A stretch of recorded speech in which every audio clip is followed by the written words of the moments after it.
On October 17, 2017, a man who has just arrived home from work finds cops waiting at his door. He learns that his wife's belongings had been found by the nearby lake, with a suicide note amongst them. Unexpected and tragic. Over the next few years, people on every continent would come home to the same news, and the number would quietly rise and rise. On the surface, the circumstances were the same, but officers presumed each case was unrelated.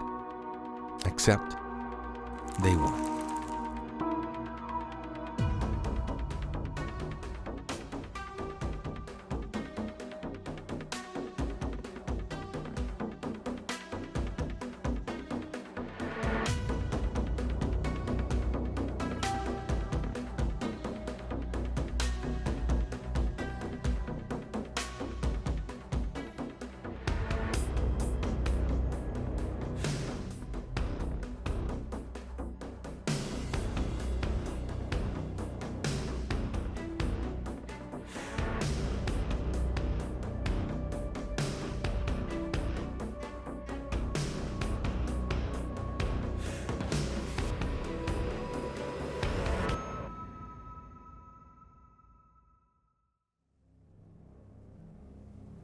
Every year, more than 720,000 people across the world would take their own lives by different means and in different circumstances. The number so great, it almost becomes abstract. But hidden inside that number are deaths that may not begin with depression or hopelessness alone, or one sudden decision made in isolation. Some begin inside homes, where fear slowly convinces a person that there is no safe way out. And for Felicity Smith, that belief did not come all at once. Felicity grew up winning beauty contests. She had beauty, poise, presence, and the talent that made people lean forward in their seats. Among those people was a Hollywood director who offered her a future she could already see herself living. But then she met Carson. She fell in love with him so hard that giving up her Hollywood dream felt like the best decision. 5 years in, however, the married life she chose had become different from what she had imagined. It started small. Carson criticized Felicity when she was too beautiful, questioned the men she talked to, and checked her phone whenever he felt suspicious. At first, he called it love. Then jealousy became control. Felicity adjusted because it seemed easier than fighting. She dressed more quietly, spoke less, stopped entertaining the attention. But every compromise only moved the line further. Eventually, the anger that used to stop at the wall landed on her, and the first bruise was on her wrist. Carson kneeled and apologized, promising it would not happen again. But it did. The bruises became something Felicity had to dress around. Long sleeves in warm weather, higher collars, makeup on the marks that rose too close to her face. Felicity knew divorce was always an option, but Carson had made one thing clear. Leaving him would not end the marriage. It would start a war that she was sure not to survive. And so, quietly, she concluded if she was going to die either way, she'd rather it be on her own terms. A part of her knew that thinking that way wasn't healthy, but there were nights that the thought got too loud, so she'd reach for her phone and look for anything to drown it out. Her algorithm that day gave her cat videos, cooking reels, and makeup tutorials. But as she scrolled, something unexpected pulled her in. It was about buying strangers' diaries on eBay. In the video, the YouTuber unboxed the diary she bought, which turned out to be from 1946. She read the entries aloud, and slowly the writer took shape. A boy, probably in his 20s, who lived on a farm somewhere in New England and kept making trips to a nearby town to see his crush named Barbara. Felicity watched until the end. There was something about reading the entries and imagining the person behind them that felt like solving a puzzle. For the first time in a long time, she felt curious, excited even. Whose story would she uncover if she bought one too? She didn't let herself think about it for too long. She ordered a stranger's journal on eBay that same night. 3 days later, the journal arrived. It was smaller than Felicity expected. It had a worn black leather cover, and the pages smelled like old wood. On the first page were 2 letters in faded ink. A.D., the writer's initials. Felicity then read the first entry. It had no date. But when she saw the phrase, menstrual cramps, she smirked. The person who owned the journal was a woman. As Felicity went on, she discovered that A.D. seemed to be a very private person. The rest of the entries remained dateless. She also didn't specify where she lived. She didn't even name a parent, sibling, husband, or colleague. What A.D. mostly wrote about was her strange relief from a life that no one knew about. She expressed how happy she was living in a new country. She felt like a brand new person. It took Felicity a few entries to understand what that meant. Eventually, she reached the part where A.D. revealed she had once had a large debt.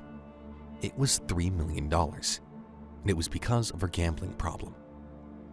At that point, A.D. found her life impossible to live, and she knew there was only one way out. Until something changed her mind. On the next page was this line: "Why end yourself when you can start anew?" Felicity felt like it spoke to her. She kept reading. She was immersed. In the next entries, A.D. talked about how she reinvented herself. It took Felicity a few entries to understand what that meant. Felicity read it multiple times, and then she reflected on life and how long she had been trapped in an abusive marriage. For the longest time, she had been so sure that there were only 2 ways out of it: her husband Carson ending her life, or taking it herself. It had never occurred to her that there was a third way. It was 11 p.m. A park ranger was doing his final sweep of the lake. When he reached the water's edge, he found a pair of shoes neatly placed side by side. A jacket was folded over a rock a few steps back, and on top of the jacket was a ring. It wouldn't be the first time he'd seen something like this. He called 911. 2 cops arrived within the hour. One of the officers checked the jacket pockets. He found a driver's license belonging to Felicity Smith, a smartphone, and a note. "I don't want to wait for Carson to take my life, so I'm taking mine."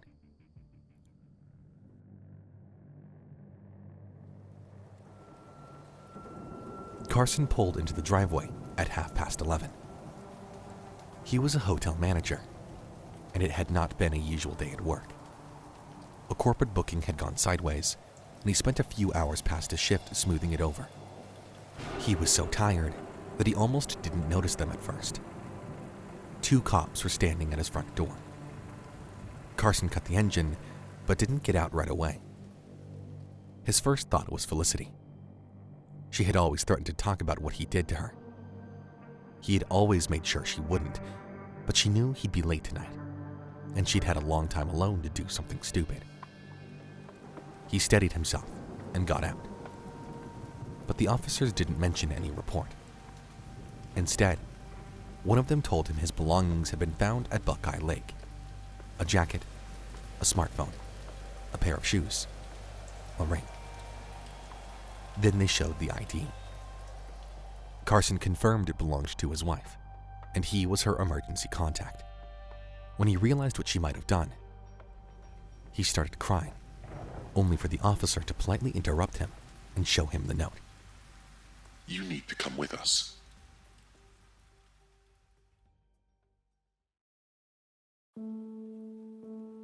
Felicity walked into a yoga studio and approached the front desk. When the receptionist asked for her ID, she slid it across the counter without hesitation.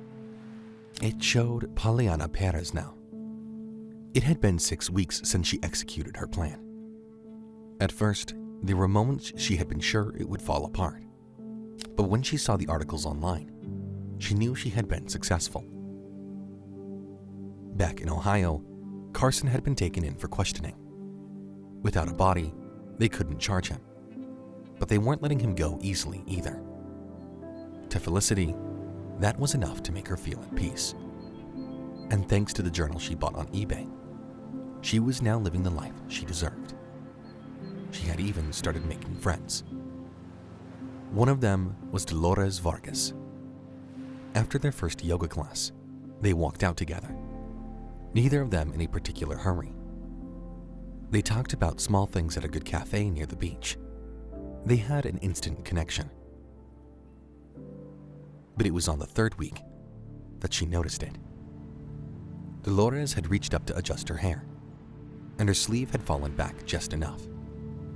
A bruise, faded but unmistakable, just above the wrist. Dolores caught her looking and pulled her sleeve down without a word. Felicity didn't say anything either. She knew better than to push. She had been that woman once, the one who needed someone to hand her a door before she could see it was even there. After the next class, as they sat outside with cold drinks watching the water, Felicity told her about a journal she had come across once.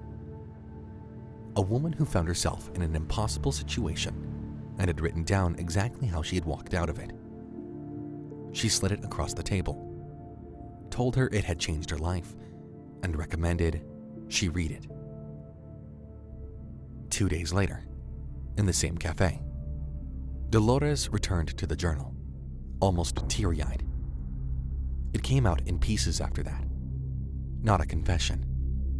More like something that had been pressing against a door for years and finally found a crack. A year into her marriage, she had lost her baby when her husband punched her in the stomach. The beatings didn't stop after that. If anything, she had convinced herself it was still a phase. He could still change. Because surely the man she married was still in there somewhere. When Dolores finished, she looked almost ashamed, like she expected Felicity to recoil or pity her, or say something careful and useless. But Felicity assured her that she understood. She then shared her real name, her abusive past in Ohio, how she waited for that same change that never came, and how a stranger's journal made her realize she didn't have to. She was living proof that the steps in the journal worked. Dolores asked how soon she could start. Felicity didn't hesitate. Right now.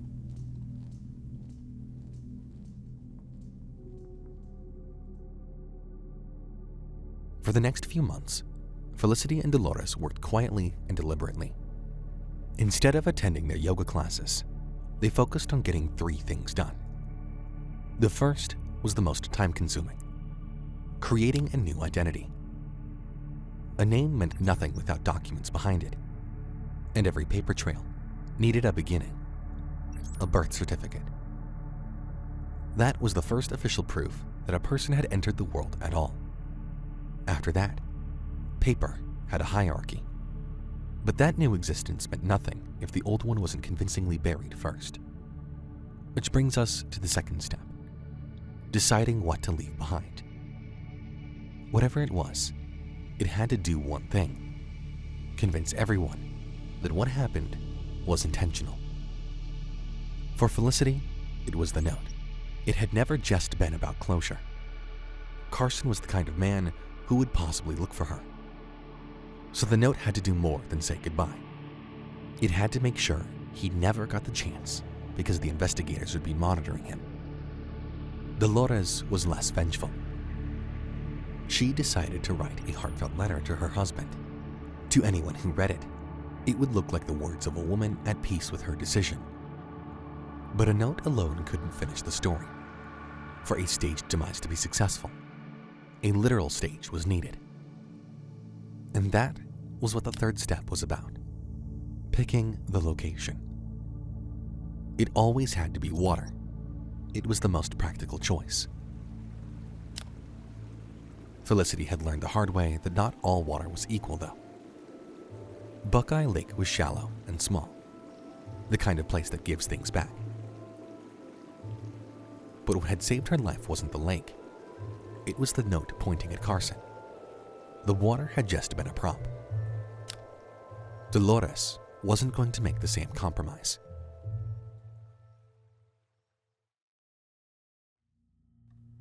It was early in the evening. Paulo Vargas came home expecting birria because his wife, Dolores, had promised it that morning. But when he didn't see it on the table, his jaw tightened. He called her name loudly. Dolores! No answer. He turned toward the bedroom door, already rolling up his sleeve. That was when he saw the letter on the hallway table. Paulo opened it, and upon reading, his sleeve was still rolled up when he sank into the chair. By the time you read this, I will be at peace. Please don't look for me. The water always made me feel free, like everything heavy just floated away. I want to go feeling that way. When Paulo saw the word water, he knew exactly what she meant. She had told him once, early in their courtship, that the Pacific Ocean made her feel like she could disappear. He called the cops. 2 hours later, they arrived at his door. They found Dolores' purse with her ID and smartphone inside, and a pair of heels. Paulo recognized them immediately. She had worn them on their wedding day.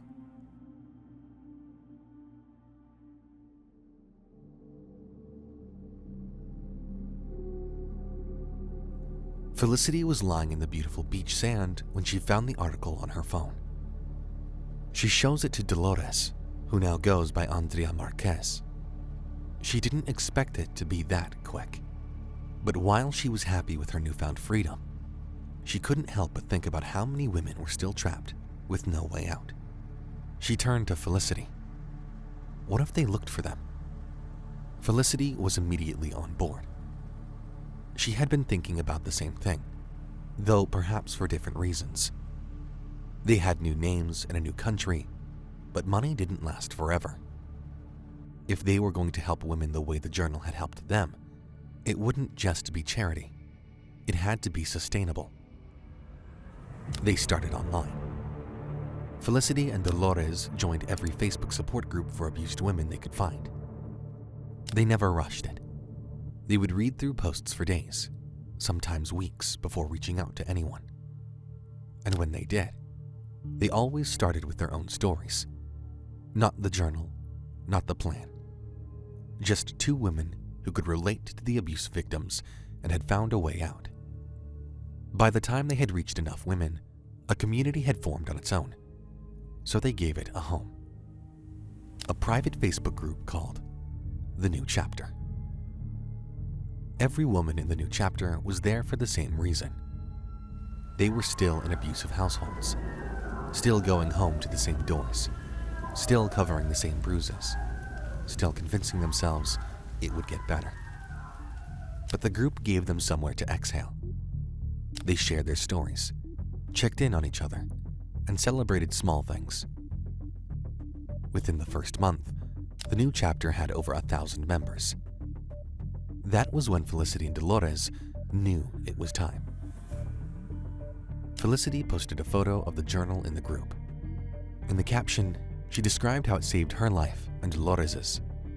It was a journal that taught them how to start over. She emphasized how she wanted every woman to have access to it. So they transcribed each page and turned it into a PDF. At the bottom of the post was the price $2.99 and the link to Gumroad where they can purchase it. Within the first week, 150 copies had been sold. That was just the beginning. Over the next few months, the new chapter grew to over 5,000 members, and then eventually 10,000. Sales climbed with it to the point that one afternoon, Felicity paused and she noticed that they had gone slightly beyond 10,000, which was more than the number of people in her group. She knew the link was being shared beyond the group. Someone had passed it along, and now strangers were downloading it. Women she would never meet, in places she couldn't imagine. She told herself that was the point, wasn't it? Liberation didn't belong behind a gate. If the journal was finding its way to women who needed it, that was exactly what she and Dolores had wanted. She closed the tab, satisfied. What she didn't think about was how the same journal could ruin lives if it fell into the wrong hands.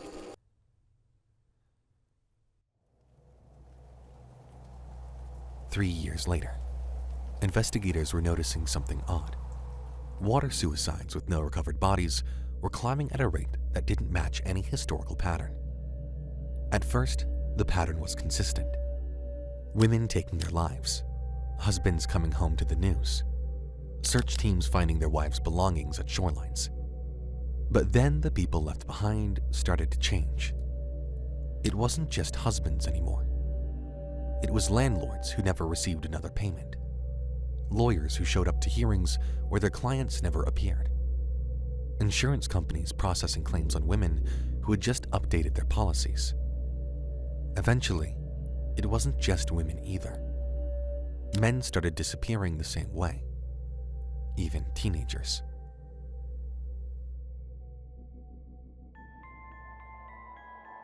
Journalist Tony Brown sat with his laptop open, a coffee going cold beside him. For 2 years, he had been following the news globally, and he had been seeing similar headlines. He couldn't help but feel suspicious.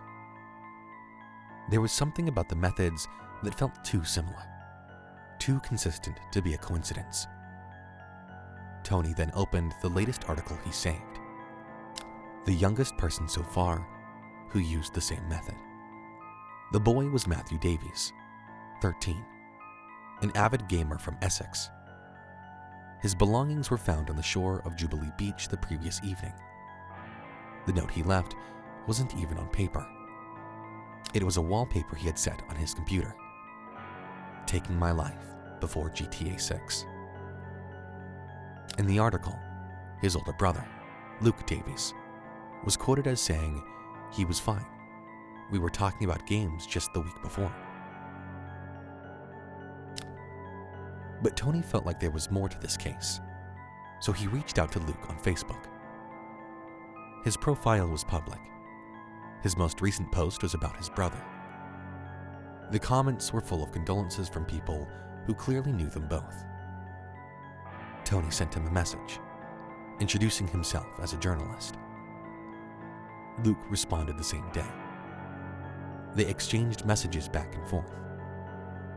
Luke seemed relieved to have someone asking questions. Most people, he said, had already accepted it and moved on. But something wasn't adding up for him. Matthew had been deep into online gaming, and Luke had heard enough about what went on in those spaces to know it wasn't always just games.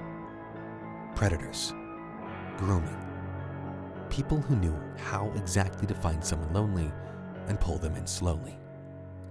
So Luke had started digging on his own. He tried to access his brother's game accounts to see anything suspicious, but there was nothing obvious. Or maybe he deleted them. He also checked the browser history and emails, and then he found it. A purchase from Gumroad, made 2 days before he disappeared. It was a PDF file. Luke didn't know what it meant. He hadn't even finished reading it. But he sent Tony a copy. Tony opened the file immediately. When he read through the first pages, he was confused. Why would a 13-year-old boy buy something like this? It was just about a person with the initials of AD, who had a $3 million debt she couldn't climb out of. A problem that had quietly eaten her life whole. But the more Tony read, the more unsettled he became. AD laid out how she escaped by staging her own demise. She started by asking a friend to create a fake birth certificate and that single document became the foundation for everything else. Then the note. She kept it short, left it on the bathroom mirror so it would be the first thing to be found. The water she chose was deliberate too.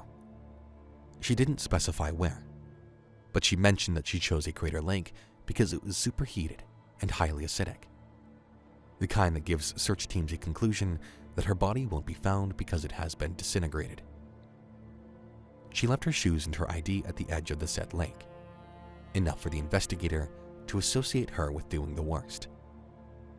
But there was one more thing that disturbed Tony. After the steps were laid out, AD bragged about how foolproof her method was. It was because she had done it twice. I did it the first time when I was 12. That was her last line. Tony had a couple of thoughts after reading everything. Who was AD? And why was something this dangerous being sold on Gumroad for $2.99? He thought about Matthew, 13 years old, buying a guide written by a woman who had faked her death twice. But then he thought about the other cases he'd been tracking, the water suicides. What if they were all connected?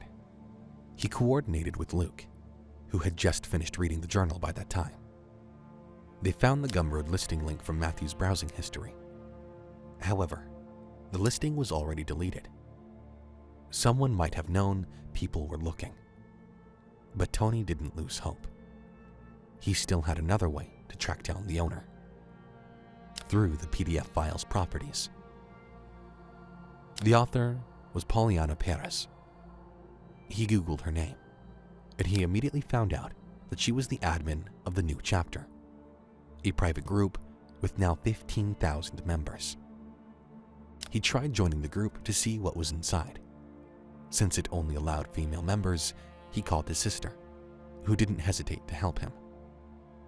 Within a few minutes, he was in. He scrolled through the earlier posts until he found it. A photo of the journal's cover, shared by Pollyanna, with a Gumroad link in the caption. The same one Matthew clicked. But that only raised a question.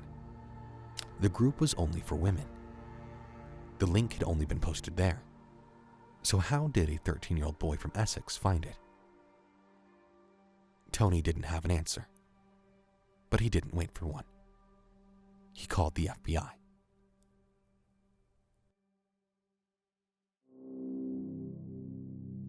The investigator already knew who she was before she sat down. Felicity Smith, who had been posing as Pollyanna Perez, found in Bali, Indonesia. She was first questioned in Bali before being flown back to the United States. At that point, Felicity knew it was over. Everything she had built, every name she had worn, every mile she had put between herself and Columbus, it had all led back here. There was no point in denying, so she told the investigator everything. From how she found the journal, to how she built the new chapter, and sold the digitized journal to her members for $2.99. The officer then interrupted her, noting that a non-member got hold of the file. She slid Matthew Davies' file across the table. Felicity was in shock and started crying. She realized that what she suspected had happened, explaining that the moment she saw 90,000 sales on Gumroad, she knew something was wrong. The number was so alarming that she took the listing down the same day. She clarified that she only released the link to her group. She had only wanted to help abused women like her. She didn't imagine it would reach someone as young as Matthew. She suspected someone from the group had leaked it to help other people escape problems beyond abuse. Debt, legal trouble, family pressure, shame. The investigator wrote that down. 15,000 members. One or a group of them could have shared the link. Finding out who would take time, if they ever could. And even if they did, there were still 75,000 other buyers unaccounted for. People with no connection to the new chapter.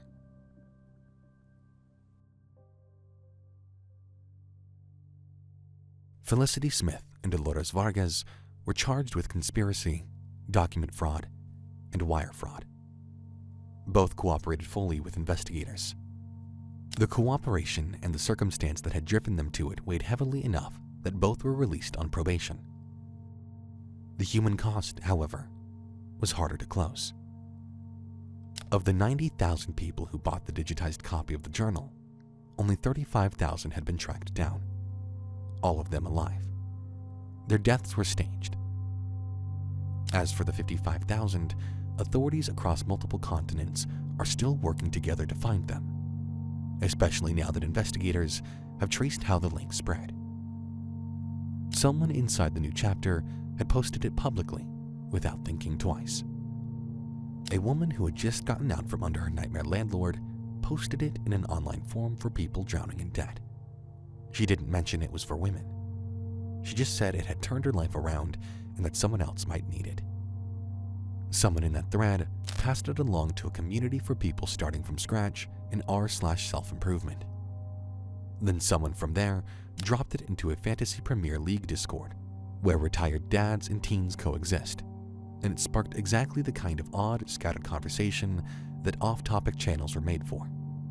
From there, it hopped servers. A teenager screenshotted it and sent it to his gaming group as a dig at a friend who kept losing ranked matches. That was how Matthew Davies, the 13-year-old boy from Essex, found it. To this day, he is still missing. While Tony Brown spent the better part of a year trying to find her, or at least find where the journal had come from, he wasn't successful. The trail started with the original eBay listing and ended, anticlimactically, at a woman in New Jersey who had found the journal in a charity box outside a church and sold it for $12 without reading a single page. Whether AD was still alive was a question no one could answer. But the thing that stayed with Tony the most was that AD had done this twice. The second time, she was running from debt. The first time, she was 12 years old, and nobody will ever know what she was running from.